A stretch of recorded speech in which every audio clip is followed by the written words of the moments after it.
fin de semana para este evento, ¿cuál es el tema? La Gran Comisión. Es un tema muy adventista, ¿cierto? En el sentido de, ¿qué significa la palabra adventista? Advenimiento, que esperamos la venida de Cristo. Y todos los cristianos que esperamos la segunda venida de Cristo tenemos un privilegio y una responsabilidad que Cristo mismo la dio, que se llama la Gran Comisión. Yo voy a estar compartiendo acerca de este tema también y quiero invitarles a que vayan nuevamente a Mateo 28.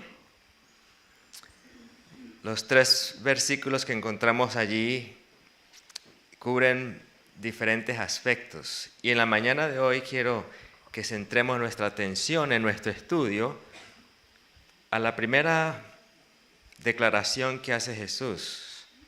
Y dice Mateo 28, 18, Jesús se acercó a ellos y les habló diciendo, ¿y qué fue lo primero que Jesús les dijo? Toda autoridad, según algunas versiones, otras toda potestad me ha sido dada en el cielo y en la tierra. Por lo tanto, id y haced discípulos. Hay un antecedente, hay algo que le da razón a la Gran Comisión. Id y haced discípulos, y de eso vamos a compartir mañana, lo que significa hacer discípulos, enseñándoles, bautizándoles, todas esas instrucciones. Tenía sentido enviarles a ser discípulos, dado a que Jesús había recibido toda autoridad. En otras palabras, si Jesús no recibe esa autoridad, no habría tenido sentido enviarlos a ser discípulos. Ahora retrocedamos en el capítulo 28 y veamos qué sucesos está relatando allí, está resumiendo que acaban de suceder. Vamos al capítulo 28. Dice el versículo 1, pasado el sábado, al amanecer del primer día de la semana, fueron María Magdalena y la otra María a ver el sepulcro. De pronto hubo un gran terremoto, porque un ángel del Señor descendió del cielo y acercándose removió la piedra y se sentó sobre ella. Su aspecto era como un relámpago y su vestido blanco como la nieve. De miedo de él, los guardas temblaron y se quedaron como muertos. Pero el ángel dijo a las mujeres, no temáis vosotras, porque yo sé que buscáis a Jesús, el que fue crucificado. No está aquí, pues ha resucitado, como dijo. Venid, ved el lugar donde fue puesto el Señor, e id pronto y decid a sus discípulos que ha resucitado de los muertos y va delante de vosotros a Galilea. Allí lo veréis. Ya os lo he dicho.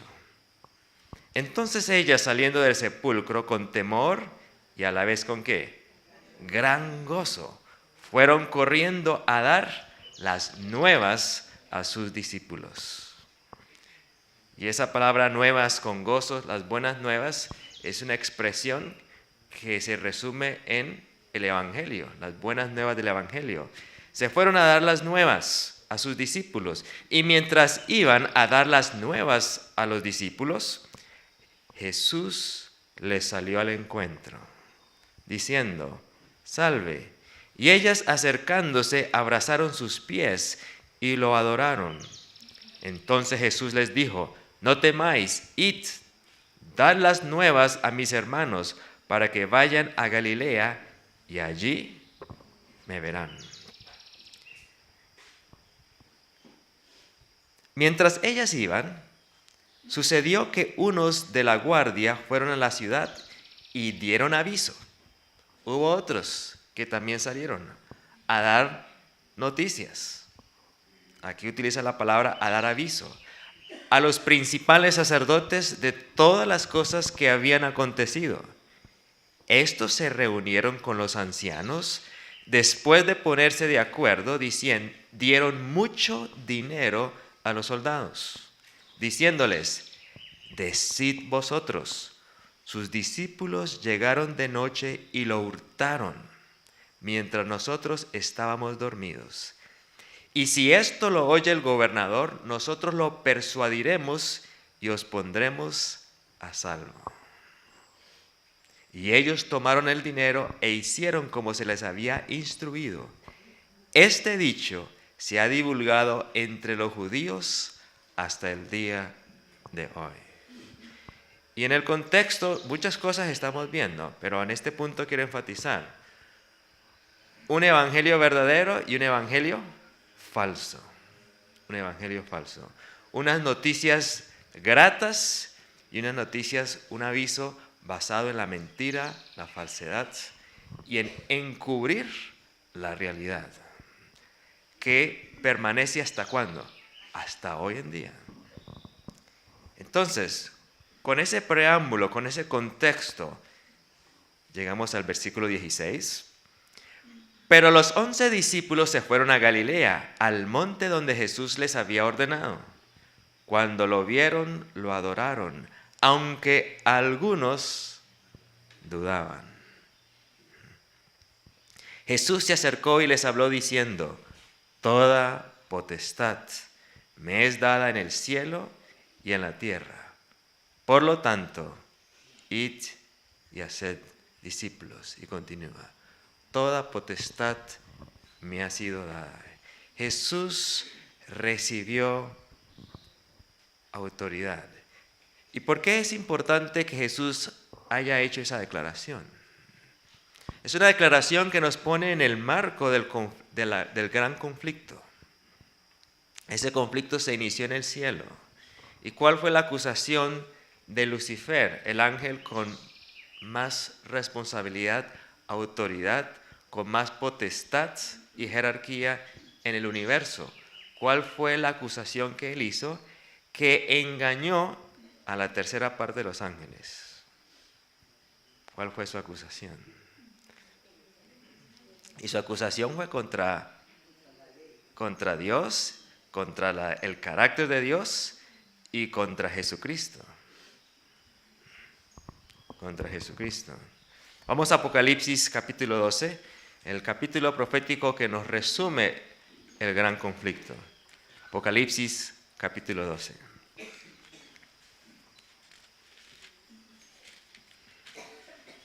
Que la gran comisión cobra sentido, cobra su verdadera dimensión cuando la vemos en su contexto del conflicto de los siglos.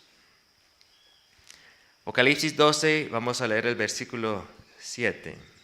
Entonces hubo una guerra en el cielo. Miguel y sus ángeles luchaban contra el dragón. Luchaban el dragón y sus ángeles, pero no prevalecieron, ni se halló ya lugar para ellos en el cielo. Y fue lanzado fuera el gran dragón, la serpiente antigua, que se llama Diablo y Satanás, el cual engaña al mundo entero. Fue arrojado a la tierra y sus ángeles fueron arrojados con él. Y el engaño, dice aquí la escritura, el cual engaña al mundo entero. ¿Cuál fue el engaño con el cual él sedujo a los ángeles? Sedujo a los ángeles, engañó a la tercera parte de ellos y por otra parte sembró dudas acerca del carácter de Dios que aún se están resolviendo en el universo.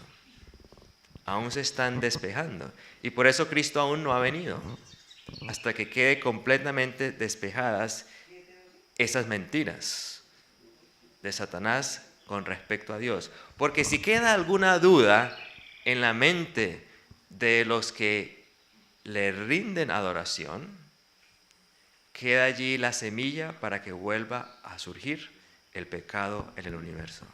Y no puede quedar ninguna semilla.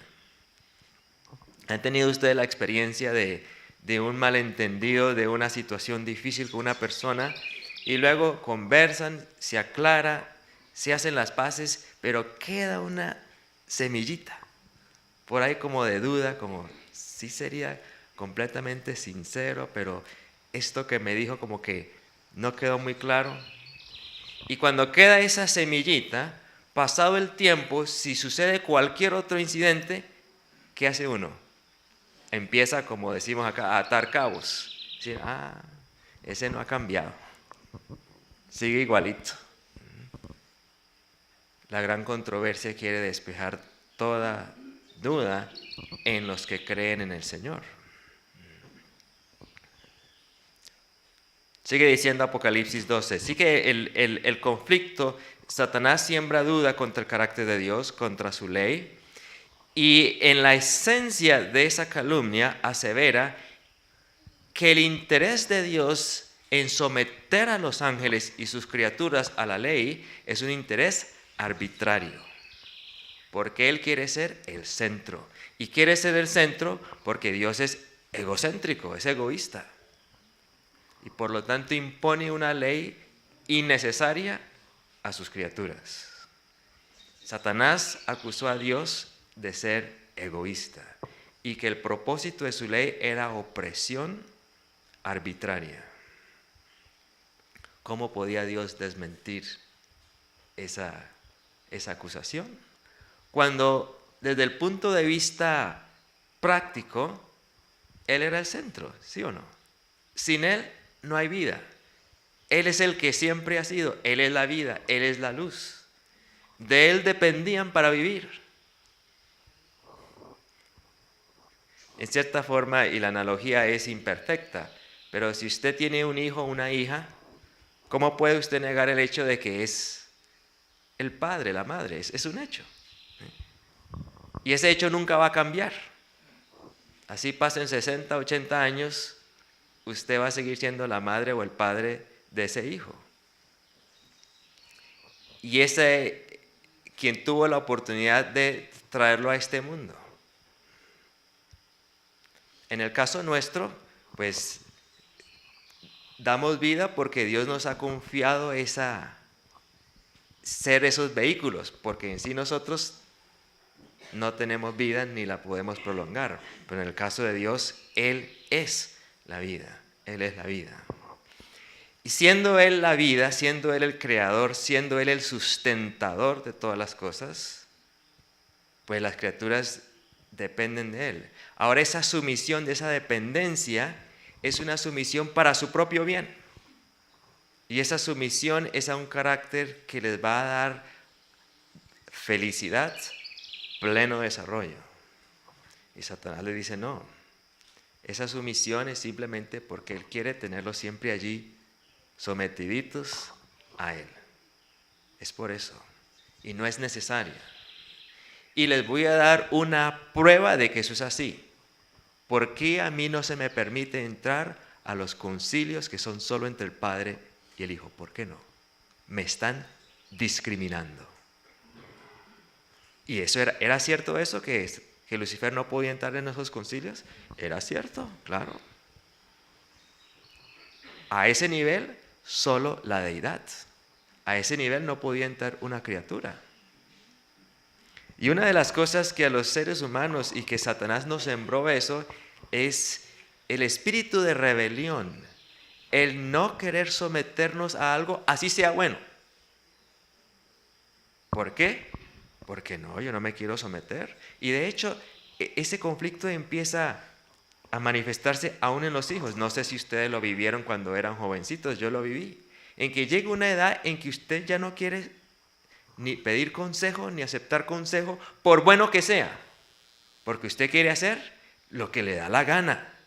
Y al decir lo que siente, como ese fresquito de que yo me mando solo. Satanás le dijo a Adán y Eva, le dijo a Eva primeramente, seréis como dioses. ¿Y a quién no le gusta poder hacer lo que le da la gana? ¿Y a qué jovencito? La mayoría, hay excepciones. Que, ¿cuándo tendré 18 años? ¿Para qué? Para hacer lo que me da la gana. ¿Y por qué queremos conseguir plata? Para poder hacer lo que me da la gana. Ese espíritu de no sumisión, no necesariamente porque algo sea bueno o malo, sino porque queremos ser independientes. independientes. Y como criaturas, ¿podemos ser independientes? No podemos. ¿Separados de mí? Nada puedes hacer. ¿Es una declaración arbitraria? No, es un hecho de la vida. Si yo me separo del dador de la vida, pues no voy a vivir. Si yo desenchufo esta lámpara, se va a apagar. La lámpara dice, yo quiero alumbrar, pero sin estar conectado a la corriente. Eso no es posible, porque usted en sí no tiene corriente. La corriente fluye, si usted se conecta, brilla. Pero Lucifer brilló y dijo, este brillo es propio, es mío. Yo soy autónomo, no viene del Creador, viene de mí mismo. Yo soy Dios, yo soy Dios. Y en realidad la acusación contra Satanás, la acusación de Satanás contra Dios simplemente reflejaba lo que Satanás mismo era y quería. ¿Y cuántas veces nosotros como seres humanos nos repetimos el fenómeno de Satanás?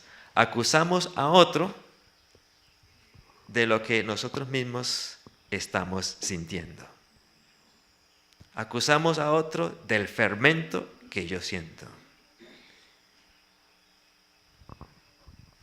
Y así empezó el gran conflicto. Y la manera como Dios contesta a ese conflicto, a esa mentira, a esa acusación, la vemos revelada en Apocalipsis 12 también y a través de las Escrituras. Dios pudo haber manifestado su poder, su verdad, simplemente retirándole la vida a Lucifer y demostrando de esa manera de que sin él nada podían hacer.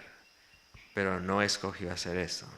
Escogió permitir que en el tiempo los principios del egoísmo se manifestaran y tener la condescendencia y la paciencia de permitir que todo el universo, incluyéndonos a nosotros, podamos ver que realmente la paga del pecado es la muerte. Mas la dádiva de Dios, el regalo de Dios, la vida eterna. Y no solo eso, no solo nos ha dado el tiempo para ver los resultados, sino que a fin de restaurar y brindar una oportunidad de redención a nosotros, el planeta, la raza que escogió desobedecer a Dios y por tanto perder el derecho a la vida.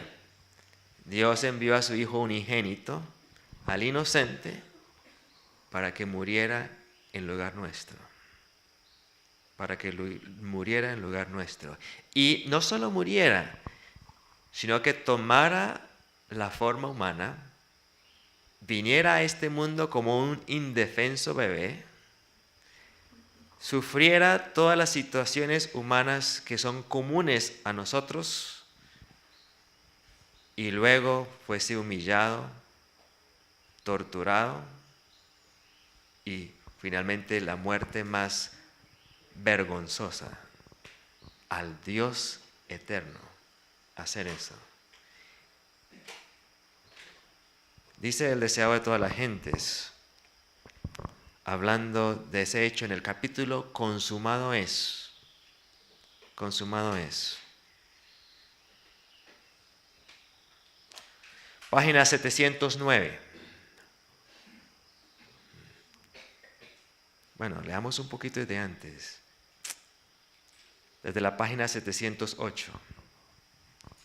El cielo contempló a la víctima, a Jesús, entregada en las manos de la turba homicida y llevada apresuradamente entre burlas y violencias de un tribunal a otro.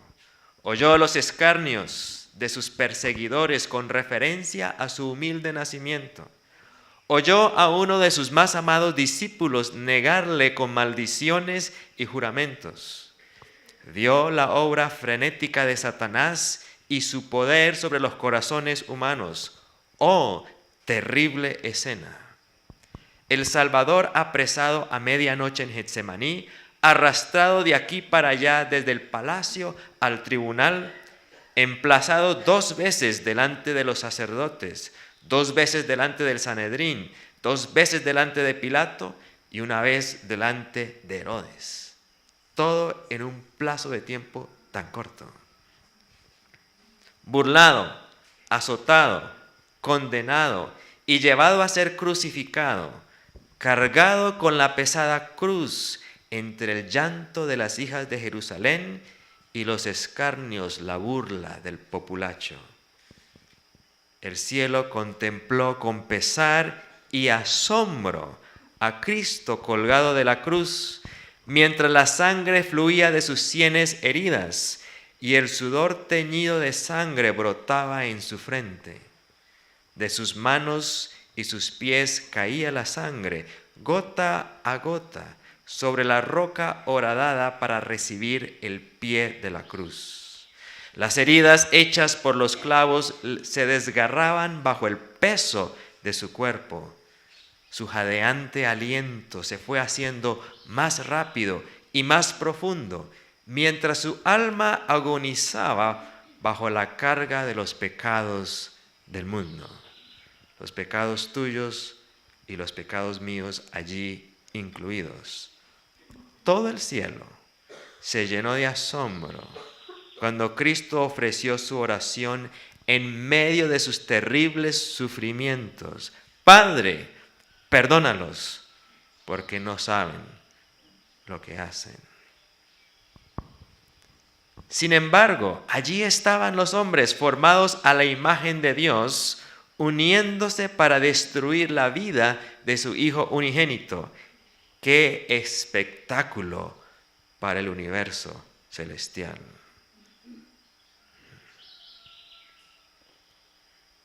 Los principados y las potestades de las tinieblas estaban congregadas en derredor de la cruz, arrojando la sombra infernal de la incredulidad en los corazones humanos. Los agentes satánicos se confederaron con los hombres impíos para inducir al pueblo a creer que Cristo era el príncipe, ¿pero de qué? El príncipe de los pecadores. Y para hacer de él un objeto de abominación. Los que se burlaron de Cristo mientras colgaba de la cruz estaban dominados por el espíritu del primer gran rebelde. Llenó sus bocas de palabras viles y abominables, inspiró sus burlas, pero nada ganó con todo eso. Si se hubiese podido encontrar un pecado en Cristo, si en un detalle hubiese cedido a Satanás para escapar a la terrible tortura, el enemigo de Dios y del hombre habría triunfado. Cristo inclinó la cabeza y murió, pero mantuvo firme su fe y su sumisión a Dios. Y entonces dice: y oí una grande voz en el cielo que decía: ahora ha venido la salvación y la virtud y el reino de nuestro Dios y el poder de Cristo, porque el acusador de nuestros hermanos ha sido arrojado, el cual los acusaba delante de nuestro Dios día y noche. Satanás vio que su disfraz le había sido arrancado. Su administración quedaba desenmascarada delante de los ángeles que no habían caído y delante del universo celestial. Quedó revelado como homicida. Y por otro lado, ¿qué reveló Cristo? Y por eso Jesús, después de la resurrección, al encontrarse con sus discípulos, como leemos en el registro de Mateo 28, les dice: toda potestad me ha sido dada. Por tanto, id y haced discípulos. Y ese llamado a ir y a ser discípulos cobra sentido, ¿cierto? Entendiendo la dimensión de lo que el cielo ha hecho por nosotros. ¿Cómo no compartirlo, cierto? Ya no es una teoría inerte, ya no es simplemente un proselitismo para seguir una idea, es una realidad, es una vivencia, es la dádiva de la vida eterna. Ese es el contexto de la gran comisión. Jesús se acercó a ellos y les habló diciendo: toda autoridad me ha sido dada en el cielo y en la tierra. Por tanto, id y haced discípulos a todas las naciones, bautizándolos en el nombre del Padre y del Hijo y del Espíritu Santo, y enseñándoles que guarden todas las cosas que os he mandado. Y he aquí, yo estoy con vosotros todos los días hasta el fin del mundo. Hermosas palabras, no solamente hermosas palabras, hermosa realidad, hermosa realidad. Las buenas nuevas, buenas nuevas. Y cuando uno escucha buenas nuevas, ¿qué quiere hacer con ellas? Compartirlas, compartirlas. Y son buenas nuevas si hemos experimentado, si hemos aceptado esa invitación. Si hemos aceptado esa invitación. Dice el deseado de todas las gentes, hablando de Abraham. Abraham recibió una promesa. En Génesis 12 quedó registrado. Jesús le hizo una promesa. El cielo le hizo una promesa a Abraham. En ti serán benditas todas las naciones de la tierra. Y esa promesa, en ti serán benditas todas las naciones de la tierra, está unida con la gran comisión. Porque la vida de Abraham y sus descendientes habría de ser buenas nuevas para todo el mundo. Y al ser buenas nuevas, sería una bendición para todas las naciones. Dios llamó a Abraham para que diera las buenas nuevas. Y nos ha llamado a nosotros con el mismo propósito. Y bajo ese llamado, dice aquí el deseado de toda la gente, el capítulo La luz de la vida. Porque en esa promesa se le incluye que va a tener un hijo. Y la promesa del hijo a Abraham es una promesa con doble aplicación. Una aplicación era el hijo de la promesa, Isaac, y la segunda aplicación era que de su simiente, ¿quién nacería? El Hijo de Dios, el Hijo del hombre, el Hijo del hombre.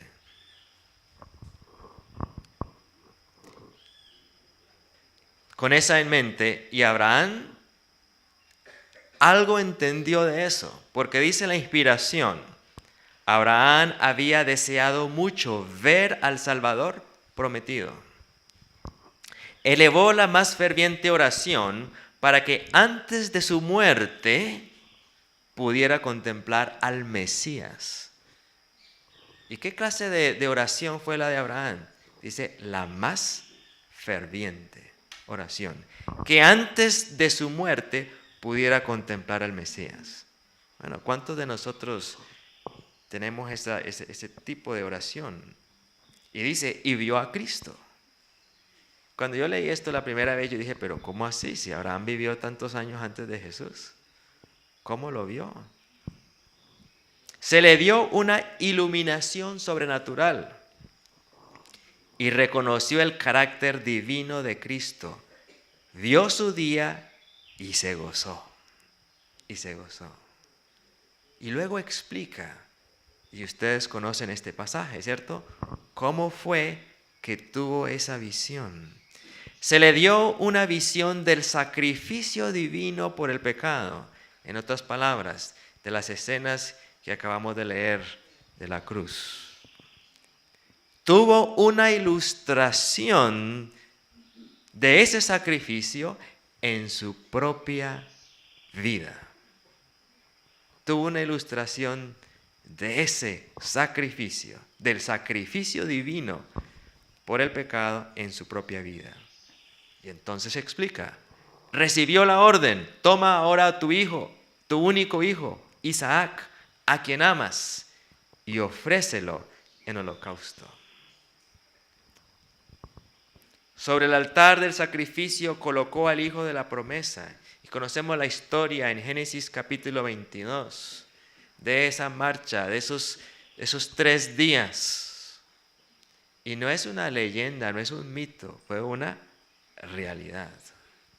Y entendiendo el contexto histórico de la anticipación del nacimiento de Isaac, prácticamente la vida de Abraham es una lucha por tener un heredero. Si vamos a Génesis 15, Abraham está atemorizado. Y vamos a Génesis 15 y luego regresaremos aquí a terminar este pasaje. Génesis capítulo 15.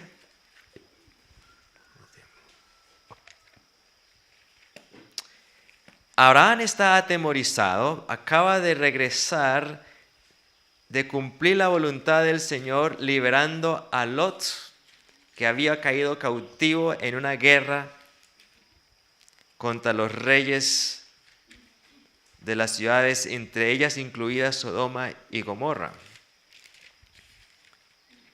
Y el Señor utiliza a Abraham para liberar a esos reyes, liberar a Lot, y luego el temor se apodera de Abraham, porque él dice, ahora esta gente va a querer venganza y va a venir contra mí. Y en ese contexto el Señor se le revela, Génesis capítulo 15, se le revela, le promete que va a estar con él y le reitera la promesa de un hijo. Después de estas cosas vino la palabra de Jehová a Abraham en visión diciendo, no temas, Abraham, yo soy tu escudo. Y el escudo, un símbolo de la guerra, ¿cierto?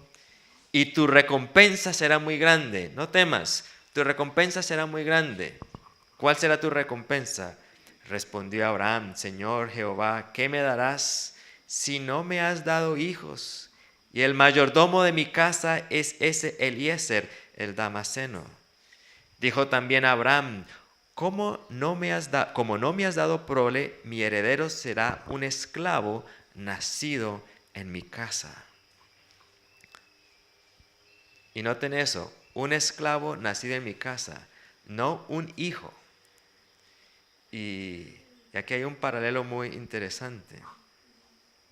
Luego vino a él palabra de Jehová diciendo, no te heredará sino que un hijo tuyo será el que te herede.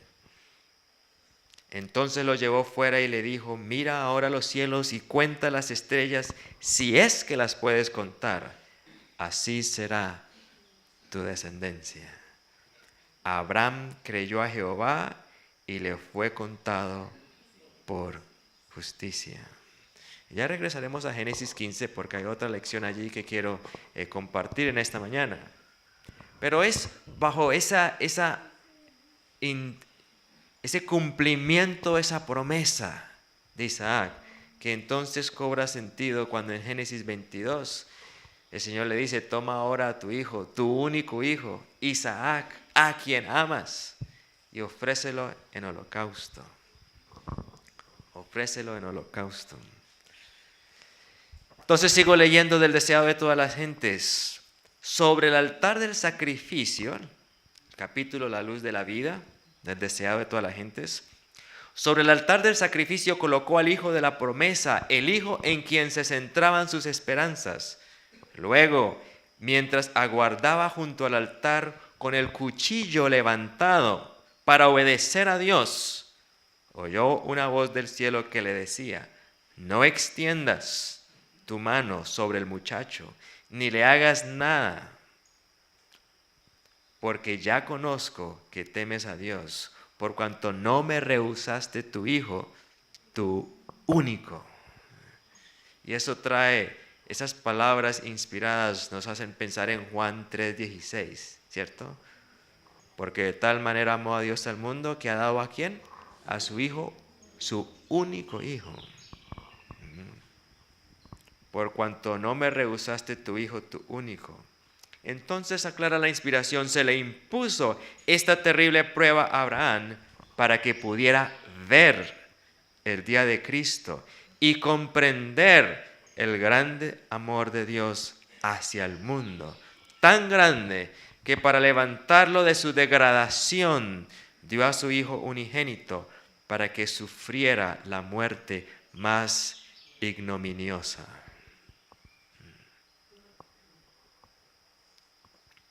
Y por eso Jesús dice, toda potestad me ha sido dada. Toda potestad me ha sido dada. Y para que nosotros tengamos realmente la capacidad, la motivación, la efectividad de cumplir con la comisión, con la gran comisión, yo creo que debemos tener la experiencia que tuvo Abraham. Apreciar el don del cielo de manera personal. Porque solo fue cuando Abraham entendió, cuando tuvo una ilustración en su propia vida, que pudo apreciar y comprender la profundidad del amor de Dios. Y con esa vivencia, ¿qué podría detener a Abraham de compartir con otros la realidad de su Dios? No como una teoría, sino como una realidad. Y el mundo está esperando eso, ¿cierto? Por todas partes. Gente doliente, esclava del pecado, buscando soluciones y buscando paz en cisternas rotas y no en fuentes de agua viva. Y uno puede compartir una teoría, pero no pierda su tiempo en eso y darles cantaleta. Pero es muy diferente cuando usted los invita, gustad y ver que Jehová es bueno. Dichoso el hombre que confía en él, porque usted mismo lo ha experimentado y lo está experimentando. Tiene un poder muy diferente. Tiene una potestad que participa de la potestad de Cristo, cuando él también se humilló y probó y demostró el gran amor de Dios. Romanos 5, del 8 al 21 dice: Dios muestra su amor para con nosotros en que cuando aún éramos pecadores, dio su vida para nosotros. Y luego añade, si acaso alguno dará su vida por un amigo, pero Dios la dio cuando nosotros éramos aún pecadores. De hecho, cuando el hombre pecó, cuando la humanidad pecó, Dios se acerca. Dios se acerca en Génesis 3, cuando Adán y Eva han pecado, y se acerca buscándoles. Y no se acerca acusando, sino preguntando, ¿por qué te escondes? ¿Por qué te escondes? ¿Sabía Dios que le habían desobedecido? ¿Sabía Dios que de adrede habían escogido creerle a Satanás? ¿Y qué había hecho Satanás por ellos? Nada. ¿Qué había hecho Dios por ellos? Todo. No solo les confió un mundo entero. Si eso no fuera suficiente, dice que Dios mismo plantó un huerto, el Edén. El mundo era perfecto, pero Dios, como unos padres que están esperando un hijo por primera vez y van y le buscan la cuna y le arreglan el cuarto, y no es suficiente que llegue a la casa, tienen que tenerle ese cuartico especial. Dios tuvo el huerto listo. No era suficiente el planeta perfecto. Y los puso allí. Y luego dijo, no es bueno que el hombre esté solo. Le haré ayuda idónea. Adán y Eva, los dos serán Adán. Y dice que el huerto había todo árbol agradable, delicioso a la vista. Había oro, todo lo bueno. Nada les negó Dios. Y llega el engañador y le dice, Dios les está negando un bien a ustedes. ¿Qué bien les estaba negando? ¿Sí? Rodeados de todo el bien y le creen al mentiroso que Dios les está negando un bien. Tomen del fruto prohibido y seréis como dioses. Podréis hacer lo que les dé la gana. ¿Por qué vivir sometidos a un Dios? ¿Por qué? ¿Para qué? Y Eva desobedeció. Y Adán, por temor a perder a Eva, también desobedeció. Y Dios, ¿cómo llega Dios? Dios llega a preguntarles, ¿qué ha sucedido? ¿Qué ha sucedido? ¿Qué pasó? Y llega a la hora en que Él acostumbraba a venir a tener comunión con ellos. Dice Génesis capítulo 3, versículo 8. Luego oyeron la voz de Jehová Dios que se paseaba por el huerto al aire del día. Y el hombre y su mujer se escondieron de la presencia de Jehová Dios entre los árboles del huerto. Pero Jehová Dios llamó al hombre y le preguntó, ¿dónde estás? Y Dios se acerca, primero que todo, tratando de llevarlos a una confesión, que sabemos que más bien fue una acusación. La serpiente, la mujer que me diste, en última instancia echándole la culpa a Dios mismo. Y frente a esa respuesta del hombre, Dios dice las mismas palabras que Jesús dice en la cruz: perdónalos, no saben lo que hacen. Adán no sabe lo que está diciendo, él no sabe. Y en vez de decirle, usted desobedeció, ¿por qué me está acusando a mí? Voy a retirarle la vida. ¿Qué dice el Señor? Pondré enemistad entre ti y la mujer, y entre tu simiente y la simiente suya. Esta te herirá en la cabeza y tú la herirás en el talón, en el calcañar. La respuesta de Dios es: yo voy a enviar a mi hijo para que él muera en lugar de ustedes. Esa es la respuesta de Dios. Tremendo, increíble. La respuesta del Dios Todopoderoso frente a nosotros y frente a nuestra desobediencia y caída. Ese pensamiento debería de inspirarnos con una respuesta de gratitud a Dios. Porque Él siempre está dispuesto a cubrirnos con su justicia. Siempre, siempre. Se anticipa a cubrirnos con su justicia. Y en la medida que nosotros aceptamos su justicia, no la nuestra, eso produce un efecto en nuestros corazones de mayor gratitud, porque es una gracia no merecida. Y al recibir una gracia no merecida, el pecado empieza a hacernos odioso. Es un proceso donde yo pienso, ¿cómo puedo yo hacer esto contra Dios? Porque ahora me duele herir a Dios, como le dolía a José herir a Dios. Entonces viene un proceso de justificación y santificación por la fe en Dios. Obra del amor de Dios en nosotros y no justicia humana o justicia por obras.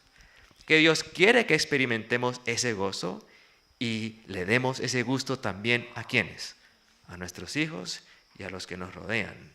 Id y haced discípulos. Dios hace el pacto en Génesis 3:15 con el hombre, con la humanidad, que Él sería el sacrificio. Y yendo a Génesis capítulo 15, regresemos a Génesis 15. Cuando el Señor le da la promesa a Abraham de que va a tener un hijo propio, un hijo tuyo, entonces dice, Abraham creyó a Jehová y le fue contado por justicia. Y Jehová le dice, yo soy Jehová, versículos 6 y 7, que te saqué de Ur de los Caldeos para darte a heredar esta tierra. Y Abraham respondió, Señor, ¿en qué conoceré que la he de heredar? ¿En qué conoceré? En otras palabras, le pide una señal. Y Dios condesciende y le da una señal. Y una señal en ese tiempo era como cuando uno hoy en día firma un contrato. Era la garantía de que algo sí se va a cumplir. Y en un contrato, una de las cláusulas, uno de los elementos de un contrato suele ser las arras. ¿Y cuáles son las arras? Si uno se echa para atrás, hay una hay una consecuencia. Recuerdo en 1998 cuando un señor que tenía un restaurante en Armenia, ya no me acuerdo ni el nombre del restaurante, total era un hombre, el hombre era de la Gran Fraternidad Universal. Y él tenía un restaurante vegetariano porque eso es parte de su filosofía. Y nos encontró a los de aquí, las de la fundación, íbamos a la Plaza de Armenia, que en ese tiempo quedaba en el centro, donde hoy en día queda el CAM, la alcaldía. Eso fue antes del terremoto. Y allí íbamos a recoger lo que les sobraba a los que vendían verduras para traer y hacer compost. Y al señor de la Gran Fraternidad Universal le pareció muy significativo que unas personas decentes iban a recoger basura. Y preguntó que por qué lo hacíamos. Y entonces se estableció hoy un tipo de vínculo. Cuando él por ciertas razones tuvo que salir de Armenia para volver a constituir su hogar, su esposa vivía en otra ciudad, nos buscó y dijo, yo quiero que ustedes me compren el restaurante, porque ustedes no lo van a hacer por negocio, lo van a hacer por una filosofía y ustedes la viven. Porque para que vengan a recoger basura al mercado es porque creen en lo que hacen. Entonces nos ofreció, recuerdo muy bien que dijo, deme 700,000 pesos de cuota inicial y lo demás me lo van pagando en lo que mismo restaurante dé.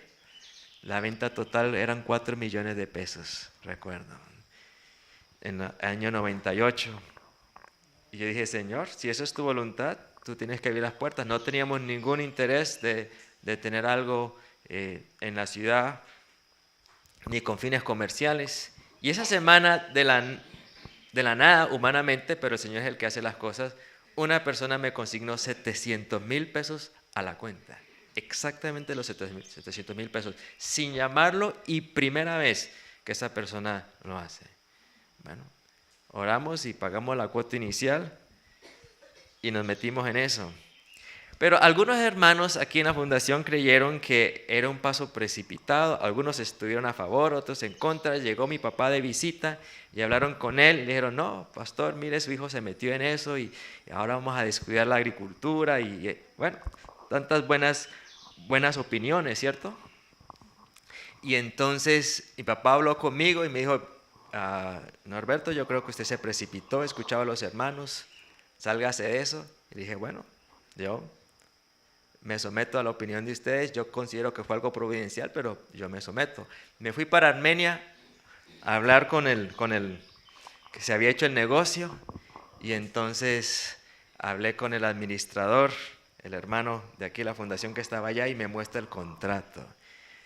Y me dice, lea el contrato, hermano Norberto, y lo leo, arras, si alguno se retira de esto, 2 millones de pesos. Entonces me regresé yo y les confieso que venía como contento. Y llego acá y le digo a mi papá, necesito 2 millones de pesos. ¿Para qué? Para poderme salir del negocio. Y me dijo, hijo, échele para adelante. Ahí está Natural Food Plaza todavía y ha sido una bendición para muchas personas. Y muchas personas han llegado a conocer el mensaje y se han bautizado. Pero les cuento la historia para resaltar el punto de las arras. Salirse del contrato que implicaba una consecuencia. Y la consecuencia fue la que marcó el destino, ¿sí? En este caso. Cuando Jesús hizo el pacto, había una consecuencia. Leamos en Génesis 15. Señor, le pregunta a Abraham en el versículo 8, ¿en qué conoceré que la he de heredar?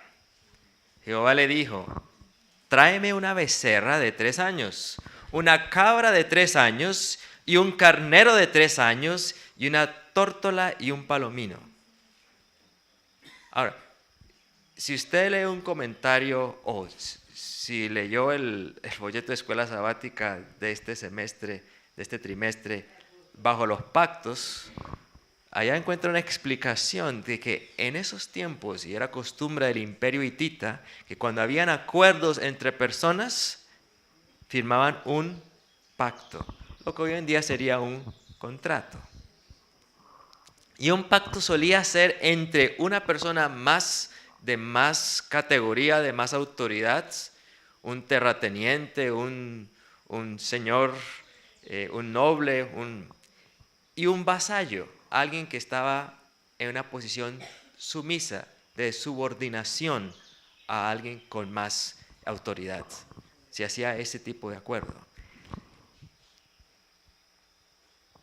La persona de autoridad y poder prometía proteger al vasallo, protegerlo con su ejército, resguardar su vida, sus bienes, y el sometido prometía servirle a su señor. Y era un pacto. Pero el que se sometía a esa protección, él debía traer estos animales, descuartizarlos.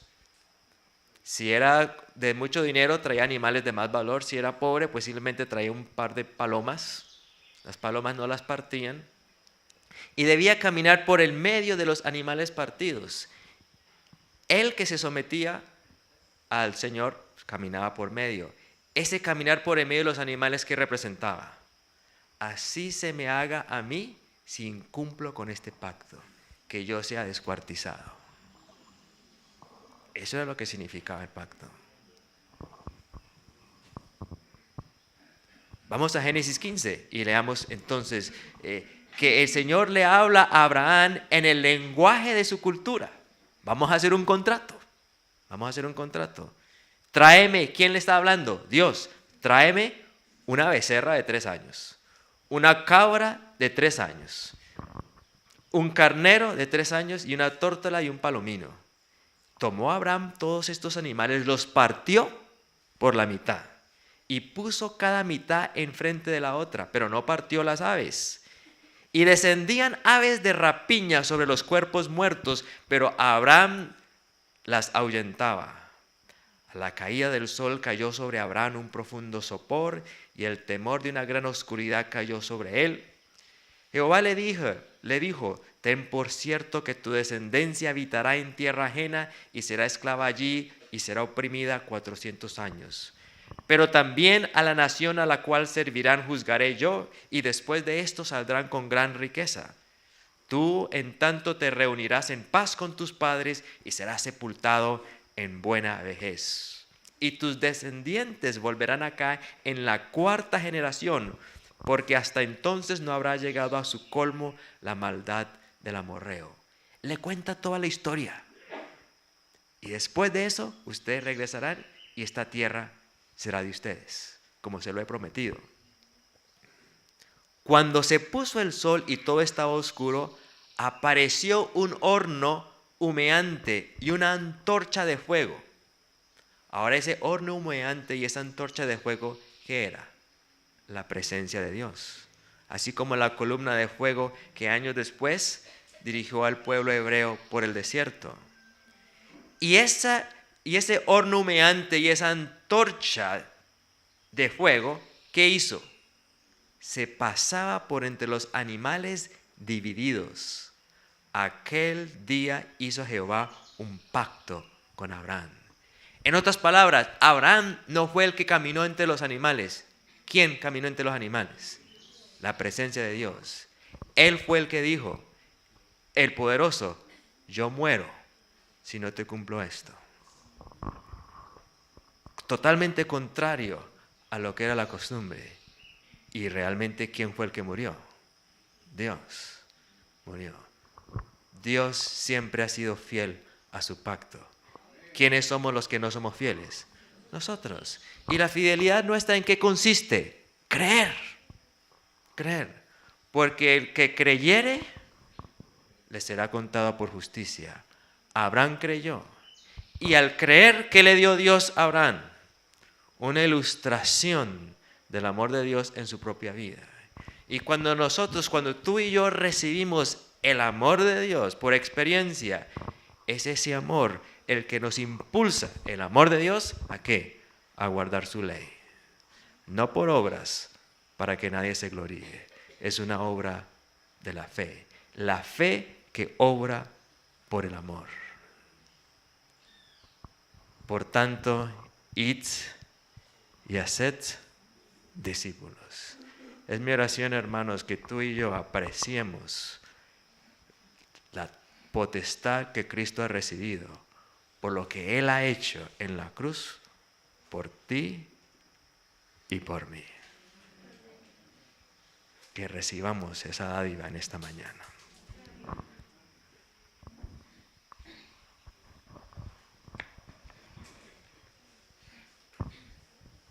Oramos. Los hermanos que puedan nos colocamos de rodillas para orar y luego cantar.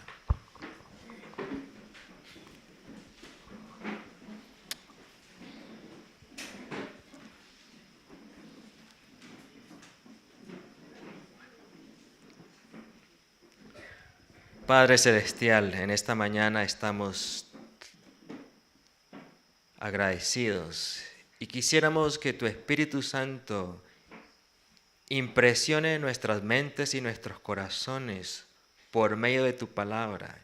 Impresione hasta lo más íntimo de nuestras fibras, de cada célula nuestra, con la comprensión de lo que tú has hecho por cada uno de nosotros.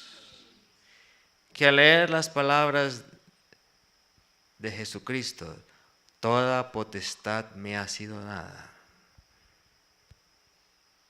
nosotros comprendamos, así como Abraham pudo comprender el valor y la profundidad de lo que Dios ha hecho por cada uno de nosotros. Inspirados por esa gratitud, impulsados por ese amor que nace porque primero tú nos amaste a nosotros, clamemos a ti y te digamos: Señor, yo quiero honrarte, yo quiero entregar mi vida a ti, yo quiero recibir esa bendición, porque desde el principio tú solo has querido el bien para nosotros.